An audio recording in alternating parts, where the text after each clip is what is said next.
13, B है 0 0 और सी के कोऑर्डिनेट्स एक्स वाई। क्योंकि इसने कहा कि लाइन की इक्वेशन निकालो, तो 2 पॉइंट दे रखे हैं, लाइन की इक्वेशन निकालनी है। इक्वेशन निकालने के लिए वेरिएबल पॉइंट चाहिए, सी मान लिया। अब यहां से क्या दिखाई देता है, as A B C are collinear then area of the triangle A B C is 0। तो इसलिए सो 1/2 1 3 1 0 0 1 और XY1 इज इक्वल टू 0। जो यूजिंग डिटर्मिनेंट है, वैसे प्लस में तो भी आसान है कि 1 2 पॉइंट फार्मूला, लेकिन हमें डिटर्मिनेंट को यूज करना है। जब जब एरिया की बात आएगी, कोई 2 पॉइंट स्ट्रेट लाइन के ऊपर लाई करते उसकी बात आएगी, तो हमारा ध्यान एरिया की तरफ जाएगा। और एरिया अभी हमने किया है कि डिटर्मिनेंट को यूज करते हुए एरिया कैसे निकालते हैं, उधर हमारा ध्यान जाएगा। तो एक्सपेंड किया, एक्सपेंडिंग बाय R2, 2 को उधर ले जाएंगे, प्लस माइनस माइनस आ गया, ये कॉलम हो गया left minus right, y minus 3x is equal to 0 और 3x minus Y is equal to 0। Equation आ गई, सिंपल है। सेकंड क्वेश्चन, सेकंड पार्ट क्या है, find the value of k such that ABD is area of triangle ABD is 3, area of the triangle ABD is 3 square unit. ये हमको दिया हुआ है। क्या मतलब 1/2, ए के कोऑर्डिनेट्स 1 3 1 आएंगे, बी के कोऑर्डिनेट्स 0 0 1 आएंगे और डी के कोऑर्डिनेट्स के 0 1 आएंगे, और इसका एरिया कितना दिया हुआ है 3। तो ये +3 भी हो सकता है और -3 भी, इसलिए +-3 लगाएंगे। 2 को ले जाते हैं, साथ में एक्सपेंड भी कर लेते हैं, expanding bye R2, plus minus -1 आया, ये कॉलम में हो गया लेफ्ट 0 माइनस राइट -3 के, 2 को ले गए +-6 आ गया, 3 के इक्वल टू +-6 आ गया, 3 से डिवाइड किया, के की वैल्यू क्या आ गई +-2। बिल्कुल हर एक चीज़ ये सिस्टम है, नॉलेज है, करने का ढंग है। मैं ये कहता हूँ, मैं चैलेंज करता हूँ कि कोई भी क्वेश्चन किसी बुक का ले आओ तो तुम्हारे लिए समस्या नहीं होनी चाहिए। सिस्टम को अडॉप्ट कर लो बस, फिर ना किसी से नकल मारने की जरूरत नहीं है, ना इधर जाने की जरूरत, ना उधर जाने की जरूरत।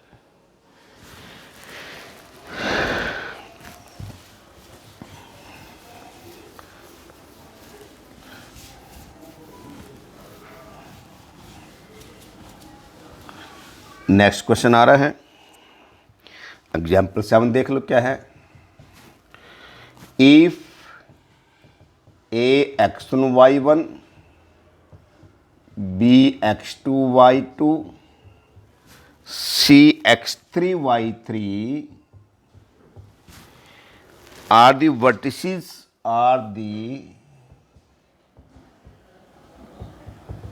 vertices of an equilateral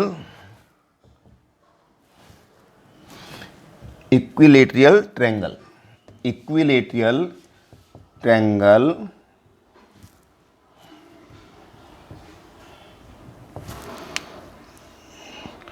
whose each side is equal to A, then इधर रखना, then prove that X1 Y1 2 x2 y2 2 x3 y3 2 whole square is equal to 3a4। मैंने पहले बोला है क्वेश्चन तो हर एक आसान है। क्या कहता है? ये तीनों हमारे पास एक इक्विलेटरल ट्रायंगल के वर्टिसेज हैं, तो ये प्रूव करना है। हमें मालूम है area of the equilateral triangle whose each side is equal to a is square root 3/4 a square। ये मालूम है इक्विलेटरल ट्रायंगल जिसकी प्रत्येक साइड a के बराबर है, उसका एरिया हमको पहले ही मालूम है, स्क्वायर रूट 3/4 इंटू साइड का स्क्वायर ये होता है।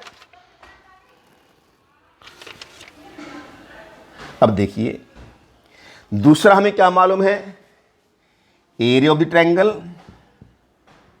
Area of the triangle ABC क्या है? 1/2। ये जो ABC है x1 y11 x2 y21 x3 y31 ये होता है, और ये डेल्टा के बराबर है एरिया। डेल्टा से डिनोट करते हैं एरिया को। 1/2 x1 y11 x2 y21 x3 y31। अब अभी देखिए हमें जो जो मालूम है कि एक इक्विलेटरल ट्रायंगल है जिसकी साइड प्रत्येक साइड ए है, तो एरिया हमको मालूम है, लिख लिया।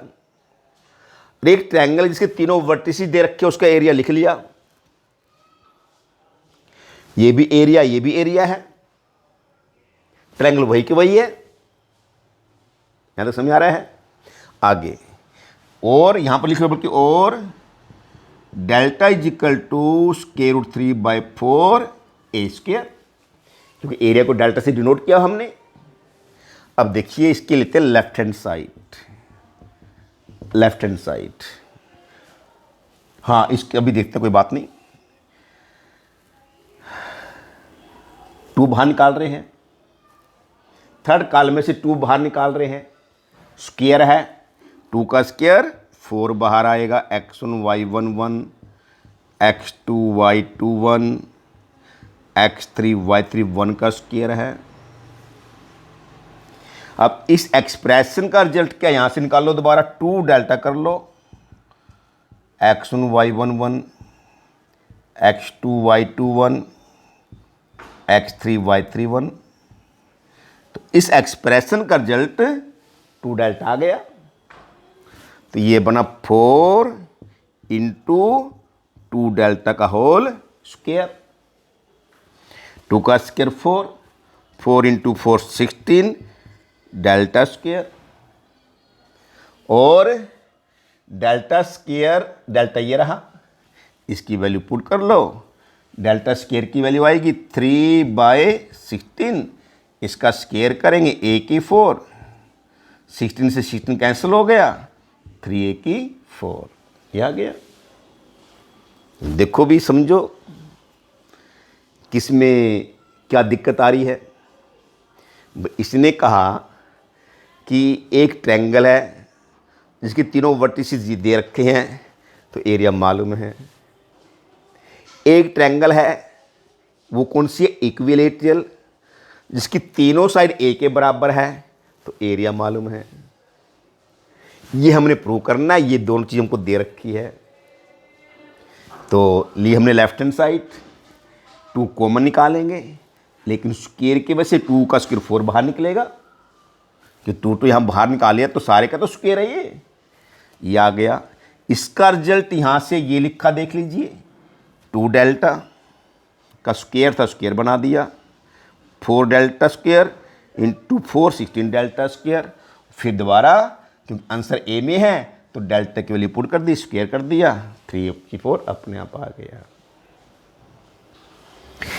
एक दो क्वेश्चन में इसमें नहीं है शायद, बुक में कहीं पर भी, हाँ मिल गया एग्जाम एक्सरसाइज के अंदर है, वो करा देता हूँ। क्या है, ये कहते हैं कि ट्रायंगल के vertices a comma b plus c, b comma c plus a, c comma a plus b, तीनों पॉइंट्स कोलिनियर है, ऐसा हमें प्रूव करना। Are collinear, prove that. तो एरिया निकालेंगे इसका 1/2 ए b plus c one, b c plus a one, c A plus b one. अब देखिए ये तो हमें सिंपल ही नजर आ रहा है। यदि C2 में C1 को ऐड कर दें तो C2 के एलिमेंट्स बन जाएंगे A plus B plus C, A plus B plus C, A plus B plus C, और A plus B plus C common आएगा, बन जाएगा 1 1 1, तो एरिया क्या बन जाएगा 0। तो हमने क्या किया, C2 प्लस C1 किया, 1/2 ए बी सी, ए प्लस बी प्लस सी, ए प्लस बी प्लस सी, ए प्लस बी प्लस सी, 1 1 1। ये वर्डिंग लिख लेना, taking A plus B plus C common from C2, ये वर्डिंग लिख लेना अपने आप ही। तो ये ए बी सी 1 1 1, ए बी सी 1 1 1 1 1 1, तो एलिमेंट क्या रिजल्ट क्या बन गया 0, as C2 C3 are identical. तुम इस क्वेश्चन कर तो लेते, मैंने क्यों समझाया है, कंपटीशन की बात इसमें आएगी। क्या है, इसमें इसको ऐड किया, सेम आ गया, सेम आया तभी तो कॉमन आके 1 1 1 बना, यहां 1 1 1 तो हमें पहले पता था। तो क्या है कंपटीशन के लिए कि यदि किसी ट्रायंगल के प्रत्येक वर्टिसेस का आपस में कोऑर्डिनेट्स का सम सेम है, जैसे ए पॉइंट के कोऑर्डिनेट्स ए कोमा बी प्लस सी, दोनों को ऐड किया ए plus B plus c, B points के कोऑर्डिनेट्स बी सी प्लस से, दोनों को ऐड किया ए प्लस बी प्लस सी, सी पॉइंट के coordinates C comma a plus B है, दोनों को ऐड किया ए प्लस बी प्लस सी। यदि किसी ट्रायंगल में तीनों वर्टिसेस के कोऑर्डिनेट्स का सम सेम आता है तो वो ट्रायंगल का, उस ट्रायंगल का एरिया हमेशा 0 बनेगा और तीनों पॉइंट्स कोलिनियर बनेंगे। जैसे 6 4 है, 9 1 है, -50 और हमारे पास 25 है, इसका सम 10, इसका सम 10, इसका सम 10, तो तीनों पॉइंट्स कोलिनियर। कितनी इंपॉर्टेंट बात है ये कंपटीशन के लिए। हाँ, ये कोई जरूरी नहीं है कि यदि एरिया 0 हो तो तीनों पॉइंट्स कोलिनियर तो बनेंगे, लेकिन सम सेम बने कोऑर्डिनेट्स का, ये कंपल्सरी नहीं है। हाँ, यदि कोऑर्डिनेट्स तीनों वर्टिसेस के कोऑर्डिनेट्स का सम सेम है तीनों के लिए तो वो तीनों पॉइंट्स हमेशा कोलिनियर बनेंगे। ये हमारे पास प्रूफ है कि जब सेम है तो ऐड करेंगे तो बाहर कॉमन आएगा, वो ऐड करके सेम आएगा, वो बाहर कॉमन आ जाएगा, 1 1 1 बनेगा, एरिया 0 बनेगा। तो केवल है वहीं पर सब कुछ समझने वाली बात है, उसमें से कुछ चीज़ निकालने वाली बात है। तो बड़ी इंपॉर्टेंट चीज़ है ये भी, इसलिए मैंने कराया था क्वेश्चन ये। हम फिर दोबारा, एक क्वेश्चन था शायद log a to the base b 1 1 log b to the base a, इस डिटरमिनेंट की वैल्यू इवेल्युएट कहा या prove that value of this determinant 0, पीछे क्वेश्चन एक्सरसाइज में जहाँ भी मिलेगा आपको, एनसीईआरटी में भी होगा, एलिमेंट्स के अंदर भी है इसमें एक प्रॉपर्टी है, जैसे log m इंटू एन हमेशा बनता है log m plus log n। log m upon n बनता है हमेशा log m minus log n। log m की पावर n बनता है n log m। और log इन सब का बेस e है। यदि बेस में कुछ भी नहीं लिखा जाता तो ये अंडरस्टूड उसका बेस हमेशा e मिलेगा। यदि कुछ और लिखा हुआ e की जगह तो बेस वही मिलेगा। यदि कुछ भी नहीं लिखा हुआ है तो बेस हमेशा e होगा। ये log x to the base y है। हम इस बेस में से इस वेरिएबल को खत्म करना चाहते हैं, तो ये प्रॉपर्टी है, ये भी याद रखना इसको। log x upon log y इसका रिजल्ट है log x to the base y का log x upon log y। अब दोनों का बेस e बन चुका है, तो इसलिए इसमें क्या बनेगा, log a to the base b को लिखेंगे log a upon log b, और log b to the base a को लिखा जाएगा log b upon log a। तो जो बेस में है वो नीचे आएगा। यदि बेस से इस वेरिएबल को या कांस्टेंट को जब भी हमें हटाना हो, हमारी प्लानिंग में हो कि हटाना है हमने इसको, तो हम ये ऊपर आएगा और ये नीचे आएगा, दोनों का बेस e बन जाएगा। इसलिए हमने इसको एक्सपेंड किया, लेफ्ट माइनस राइट, लेफ्ट आया log a to the base b into log b to the base a minus 1, तो ये है log a upon log b into log b upon log a। मैंने इससे कैंसिल, ये इससे cancel, 1 minus 1 is equal to 0। ये चीज़ है। तो किसी स्टूडेंट ने पूछा था, ये फिर ध्यान आ गया कि कराई देता हूँ। तो इस प्रॉपर्टी को याद रखना, जहाँ पर काम आएगी।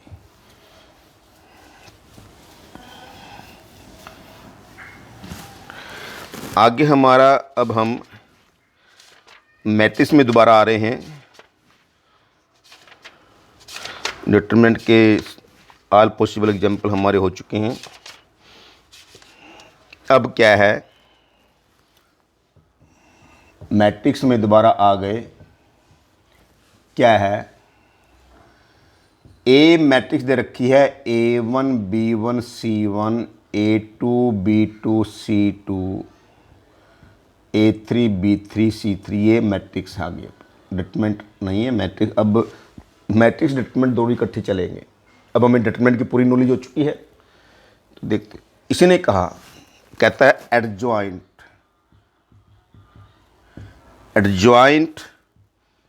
ऑफ ए मैट्रिक्स ए, जिसको एडजॉइंट ए लिखा जाएगा हमेशा। Adjoint ADJOINT, adjoint of a matrix A, ADJE, adjoint of A लिखा जाता है इसको, ये लिखा जाएगा। तो इसमें क्या है, किसी मैट्रिक्स का एडजॉइंट निकालना है। कैसे निकालेंगे, replacing each element by there cofactors. प्रत्येक एलिमेंट को उसके अपने कोफैक्टर से रिप्लेस करना होगा। मान लो हमारे पास capital A1, capital B1, capital C1, capital A2, capital B2, capital C2, capital A3, capital B3, capital C3, ये हमारे पास small letters A1 B1 C1 A2 B2 C2 A3 B3 C3 cofactors हैं। If capital letters are the cofactors of the small letter, प्रत्येक element को cofactor निकाला जाएगा। इन element की जगह उसका कोफैक्टर लिखा जाएगा। उसके बाद by replacing, after replacing each element by there cofactors, in element की जगह इनके कोफैक्टर लिखे जाएंगे। देन टेकिंग द ट्रांसपोज, उसके बाद उसका ट्रांसपोज लिया जाएगा। किसी मैट्रिक्स का ट्रांसपोज का मतलब आप समझते हो, रोज को कॉलम में चेंज करना, कॉलम को रो में चेंज करना। A1 A2 A3, B1 B2 B3, C1 C2 C3। तो ये हमारे पास किसी मैट्रिक्स का एडजॉइंट निकालना पड़ जाए तो ये इसका मेथड है। अब नेक्स्ट टॉपिक हमारे कम से कम 5 टाइप के क्वेश्चन आएंगे, 5 टाइप की सिस्टम आएंगे। यदि हर एक इनके अंदर सिस्टम एडजॉइंट ऑफ ए निकालने की प्रैक्टिस हो जाए तो हमारे 5 जो सिस्टम आएंगे उनको सोल्व करना बड़ा आसान हो जाएगा। तो सीखना है एडजॉइंट किसी मैट्रिक्स का कैसे निकालते हैं। Replacing each element by there cofactors, प्रत्येक एलिमेंट की जगह इसका अपना कोफैक्टर से इसको रिप्लेस करेंगे। जैसे A1 का कोफैक्टर ये रो गया, कॉलम गया लेफ्ट माइनस राइट, निकालना था हमको। तो उस एलिमेंट का कोफैक्टर निकालने के बाद उस एलिमेंट की जगह उसका कोफैक्टर लिखा जाएगा और फिर हमें क्या लेना है, ट्रांसपोज लेना है। तो ट्रांसपोज का मतलब क्या होता है, रोज को कॉलम में चेंज करना, कॉलम को रो में चेंज करना। अब पहले तो हम इसकी एक एग्जांपल लेकर प्रैक्टिस करते हैं कि किसी मैट्रिक्स का एडजॉइंट कैसे निकालना है।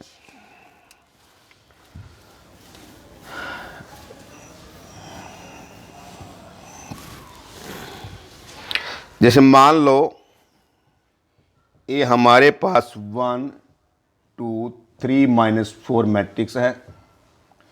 तो देखिए मैं एडजॉइंट किसी मैट्रिक्स का एक ही बार निकालूंगा, उसके बाद तुम्हें प्रैक्टिस करनी है तो बार बार इसमें टाइम वेस्ट नहीं करेंगे।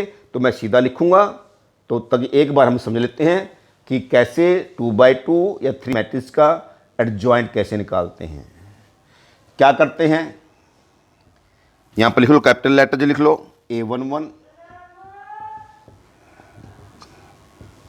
कोफैक्टर ऑफ 1 प्लस आएगा, ये रो गए कॉलम गया, -4 आ गया। A12 कोफैक्टर ऑफ 2 प्लस के बाद माइनस आएगा, ये कॉलम गया, ये रो गया, 3 आ गया, -3 आ गया। A21 कोफैक्टर ऑफ 3 प्लस के बाद माइनस आएगा, ये रो गए कॉलम गया, 2 रह गया, -2। A22 कोफैक्टर ऑफ -4 प्लस आएगा, ये कॉलम ये रो गया, 1 आ गया, 1 आ गया। तो क्या लिखा, एडजॉइंट ऑफ ए, इस एलिमेंट का कोफैक्टर -4 आया, 2 का -3 आया, 3 का -2 आया, -4 का 1 आया। तो ये हमें प्रॉपर वे से करना है ताकि कोई गलती ना हो। तो ये आ गया। फिर हमने क्या करना है, ट्रांसपोज का मतलब रोज को कॉलम में, कॉलम्स को रो में चेंज करना है। एक कॉलम थी -4 -2 रो बन गया, -3 1, तो ये इसका एडजॉइंट निकल जाता है। तो 2x2 का, तो सीखिए 2x2 मैट्रिक्स यदि दे रखी है इसका एडजॉइंट कैसे निकालते हैं। तो अब हम 3x3 मैट्रिक्स का एडजॉइंट निकालना सीख रहे हैं। फिर मैं बार बार इसको नहीं करूँगा, सीधा इसका आंसर लिखा जाएगा। जैसे एक मैट्रिक्स है 1 2 3 0 5 0 2 4 3, find out the adjoint of this matrix. वही लिखेंगे A11 कोफैक्टर ऑफ 1, एक कॉलम गया, रो गया प्लस के साथ, 5 0 4 3, इसका मेथड है। इस एलिमेंट का कोफैक्टर कैसे निकालते हैं, ये रो गया, ये कॉलम गया, इसको डिटरमिनेंट फॉर्म में इसको एक्सपेंड करेंगे। याद करो कोफैक्टर की क्या डेफिनेशन थी, cofactors are nothing but these are the minor with proper sign. और किसी एलिमेंट का माइनर कैसे निकाला था कि जिस रो में, जिस कॉलम में वो एलिमेंट रहता है उसको छोड़कर बाकी को डिटरमिनेंट फॉर्म में लिखेंगे, उसको एक्सपेंड करेंगे तो वो उस एलिमेंट का माइनर आ जाएगा। कोफैक्टर में प्रॉपर वे से प्लस माइनस चलता है, इसका प्लस आएगा, लेफ्ट माइनस राइट 15 आ गया। A12 कोफैक्टर ऑफ, चलो लिख लो कोफैक्टर ऑफ 2 प्लस के बाद माइनस आएगा। ये कॉलम गया, ये कॉलम गया, रो गया, ये कॉलम गया, रो गया, 0 0 2 3 लेफ्ट माइनस राइट 0 आ गया। A13 को फैक्टर ऑफ 3 कर रहे हैं, प्लस माइनस प्लस आएगा बाहर, तो ये कॉलम गया, ये रो गया, 0 5 2 4 लेफ्ट माइनस राइट 0 माइनस 10 आ गया। फिर A21 सेकेंड रो का फर्स्ट एलिमेंट को फैक्टर ऑफ 0 प्लस के बाद माइनस आएगा, ये रो गया, कॉलम गया, 2 3 4 3 -6 -12 माइनस प्लस 6 आ गया। A22 को factor of 5 plus minus plus, इसको छोड़ देंगे, ये कॉलम गया, ये रो गया, बार बार करना पड़ता है ताकि गलती ना हो। लेफ्ट माइनस राइट -3 आ गया। A23 सेकेंड रो का थर्ड एलिमेंट का कोफैक्टर ऑफ 0 प्लस माइनस लगाएंगे, ये कॉलम गया, ये रो गया, 1 2 2 4 4 -4 0 आ गया। A31 को फैक्टर ऑफ 2 थर्ड रो का first element plus minus plus, ये रो गए, कॉलम गया, 2 3 5 0 लेफ्ट माइनस राइट -15 आ गया। A32 को फैक्टर ऑफ 4 प्लस माइनस आ गया, ये कॉलम, ये रो गया, 1 3 0 0 लेफ्ट माइनस राइट 0 आ गया। A33 को फैक्टर ऑफ 3 प्लस आएगा, देख लो, प्लस माइनस, इसकी प्रैक्टिस होती जा रही है कि प्रत्येक एलिमेंट का कोफैक्टर कैसे निकालते हैं। ये कॉलम ये रो गया, 1 2 0 5, एक कॉलम ये रो, लेफ्ट माइनस राइट 5 आ गया। तो देखिए इस तरीके से निकालोगे तो गलती होने के चांसेस बहुत कम होंगे। जल्दी नहीं करनी है, प्रॉपर वे से प्लस माइनस लगाना है, और फिर लीविंग, जैसे ये रो छोड़ दिया, कॉलम छोड़